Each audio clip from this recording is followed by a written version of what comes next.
Pelaku penembakan massal di Bondi Beach, Sydney, Australia diketahui memiliki 6 senjata api yang terdaftar secara resmi.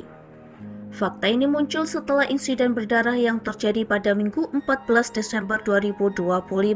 Sedikitnya 15 orang tewas dalam aksi penembakan termasuk seorang pelaku, sementara belasan lainnya mengalami luka-luka. Kepolisian Australia mengkonfirmasi dua pelaku merupakan ayah dan anak, yaitu Sajid Akram yang berusia 50 tahun dan Nafid Akram yang berumur 24 tahun. Sajid tewas di tempat kejadian setelah baku tembak dengan polisi. Sementara Nafid ditangkap dalam kondisi terkena luka tembak serius dan kini dirawat di rumah sakit dengan pengawasan ketat dari pihak kepolisian. Sebelum berangkat, kedua pelaku diketahui memberitahu keluarga bahwa mereka akan pergi memancing untuk menghabiskan akhir pekan. Diketahui, Nafid sempat bekerja sebagai tukang batu, namun dirinya diberhentikan sekitar 2 bulan lalu setelah perusahaan tempatnya bekerja bangkrut. Meskipun memiliki banyak teman saat bersekolah di SMA, ibunya menyebut ia tidak terlalu aktif secara sosial maupun daring. Nafid tinggal bersama orang tua dan 2 saudara kandungnya di rumah yang mereka beli pada tahun 2024. Ibunya mengatakan kali terakhir berbicara dengan Nafid pada Minggu pagi 14 Desember 2025 atau beberapa jam sebelum tragedi berdarah di Bondi Beach. Sang ibu mengaku tidak mengenali wajah putranya dari foto-foto yang beredar di lokasi penembakan, namun ia meyakini anaknya bukanlah pelaku kekerasan. Fakta ini memperdalam kejutan publik atas tragedi yang terjadi di salah satu destinasi wisata paling ikonik di Australia.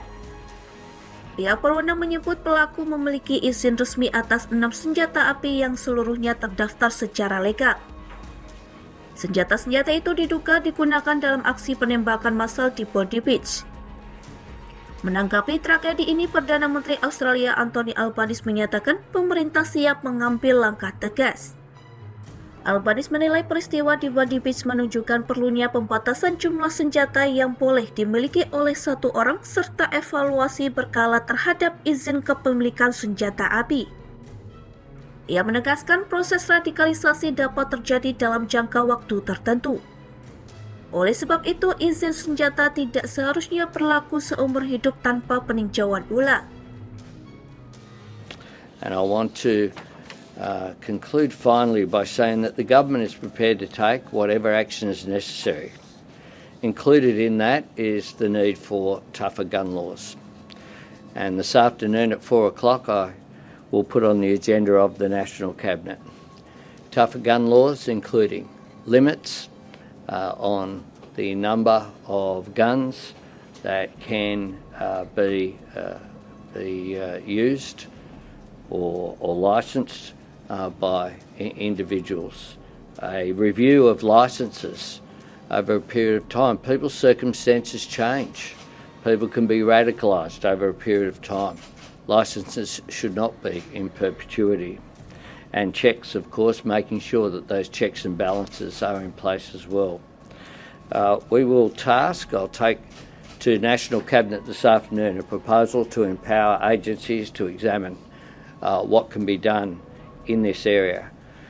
Quite clearly, the Howard government's gun laws have made an enormous difference in Australia and are a proud moment of reform, quite rightly, achieved across the Parliament with bipartisan support. If we need to toughen these up, if there's anything we can do, I'm certainly up for it, and I hope to get National Cabinet on board for that this afternoon. Penembakan massal tergolong jarang terjadi di Australia sejak pembantaian Port Arthur pada 1996. Saat itu terjadi menewaskan 35 orang dan memicu reformasi besar-besaran terkait kepemilikan senjata api yang selama bertahun-tahun dipandang sebagai standar emas di tingkat global. Reformasi tersebut meliputi program pembelian ulang senjata api, penyusunan data senjata api di tingkat nasional, dan larangan ketat terhadap senjata semi-otomatis.